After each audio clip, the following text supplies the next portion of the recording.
കുറച്ച് ഓയിൽ വെച്ചെടുത്ത് ഇതെല്ലാം കൂടി നന്നായി ഇങ്ങോട്ട് ഫ്രൈ ചെയ്തെടുക്കാം.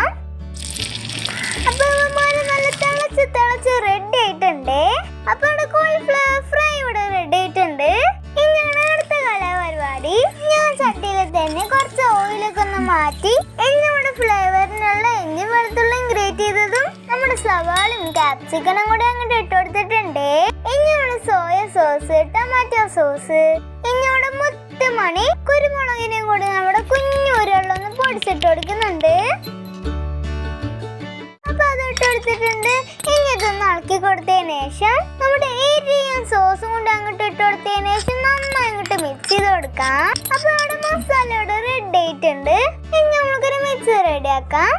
അപ്പൊ അതിനുവേണ്ടി കോൺഫ്ലവർ ആവശ്യത്തിന് വെള്ളം കൂടി വെച്ചൊന്ന് മിക്സ് ചെയ്തെടുക്കാം. ഇനി നമുക്ക് ഇത് നമ്മുടെ മസാലയിലേക്ക് വെച്ച് കൊടുക്കാം. ഇനി നമ്മുടെ കോളിഫ്ലവർ കുട്ടനും കൂടി അങ്ങോട്ട്